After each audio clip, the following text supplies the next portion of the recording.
Well, isa sa dahilan ba't natin muling pinasok itong kampanya para sa Senado ay dahil na rin sa nangyayaring mataas na presyo ng bilihin at pagkain na talagang ito ang kung hindi yung number one, number two o number one na daing ng ating mga kababayan.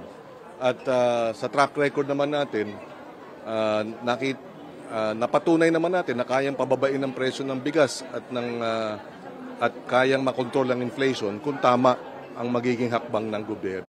Nais nating gawin yan pag tayo ay pinalad. Ang una nating magiging panawagan ay maimbisigahan bakit mataas ang presyo ng bilihin ng pagkain at ano ang mga dapat gawin ng Executive Department para ayusin ito. Isasantabi natin yung ating kulay sa politika dahil wala namang kulay ang gutom at magkaroon ng tulungan ang executive at legislative para ayusin itong problema ng mataas na at solusyonan yung problema ng mataas na presyo ng pagkain. Uulitin ko rin lang bakit natin masabing pwedeng gawin ito dahil nagawa na natin noon. 2014, 2015, nilabanan natin yung mga mapagsamantalang sistema sa hanay ng rice trade, sa hanay ng supply ng bigas sa pagkain, sa larangan ng importasyon, at matapos ang isang taon na paglilinis at pakikipaglaban, hindi natin pinaporma itong mga nagsasamantala, ay bumaba ang presyo ng bigas ng hanggang 3 piso kada kilo at pinakamababang inflation sa buong Pilipinas sa loob ng 20 taon. If you control prices of rice, pretty much maaayos mo at mamamanage ang inflation ng bansa. With the recent Pulse Asia survey, medyo nalaglag po kayo sa survey. Ano po yung gagawin niyo, sigurong tweak, or are you confident na makaka-recover kayo from the survey given the 3 months away from election? Well, we just need to campaign as hard as we can. No? Sabi nga nila, sa ganitong eleksyon, kailangan nating manlimos ng boto. No? So, ganun lang ang magiging natin. Continue with our message na pababain ang presyo ng pagkain. Continue going around the country. Continue to convince ang ating mga kababayan na suportahan yung mga nararapat, yung mga may resibo, yung hindi nasasangkot sa anumang kasong anomalya. So sana, pag gano'n naman ang maging mensahe natin, palagay ko tataas pa tayo sa usapin ng boto. Hindi nung survey, kasama na rin yung survey, pero makakakuha pa tayo ng dagdag na suporta at boto. How do you describe lang, sir, this run? Do you see this as redemption or plan given your numbers?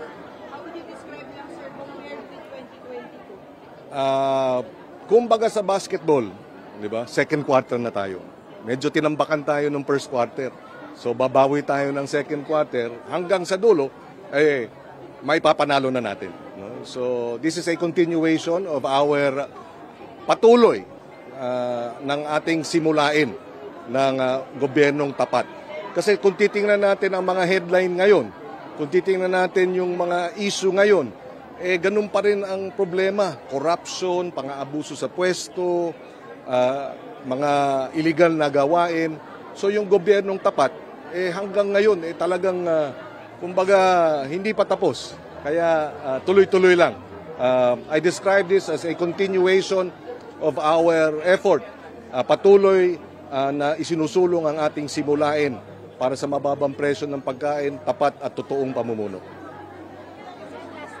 Kasi nung nakarang 2022, hello pagkain din ang natin. No? At nakikita natin ngayon na talagang hindi na nga makapag-hello sa pagkain. Sabi nga nila, dati pag tiningnan mo pag kumain ka ng karneng baboy, ikaw ay magkaka-high blood. Ngayon, yung presyo lang ng baboy, high blood ka na, makita mo. So talagang yung ating ipinaglaban noong 2022 tungkol sa pagkain, tungkol sa tapat na pamumuno, all the more, mas lalo sigurong maigting ngayon dahil sa mga nangyayari pa rin. Siguro po, ano yung biggest lesson po natin from 2022 and then what kind of for this coming year? Well, ang biggest lesson ay kailangan mag-reach out, di ba? Maging bukas, paramihin ang ating hanay, wag aawayin yung mga hindi nating, lalo na sa supporters natin, wag nating aawayin yung iba ang punto de vista. Sa halip ay kumbinsihin natin, hikayatin natin para maparami natin ang ating hanay. Sir, ako last na rin. Sir, about the presence of ex-VP Lenny Moreno, do you think that Yes, in fact, mamaya nandun siya sa ating proclamation rally. Commitment naman niya yun, no, na 45 days kasi ang kampanya sa mayoralty race, so meron pa siyang oras para tulungan kami bago mag-umpisa ang kanyang kampanya sa Naga. At commitment naman niya ay she will be joining us in a number of our activities, events, rallies. Thank you. Thank you.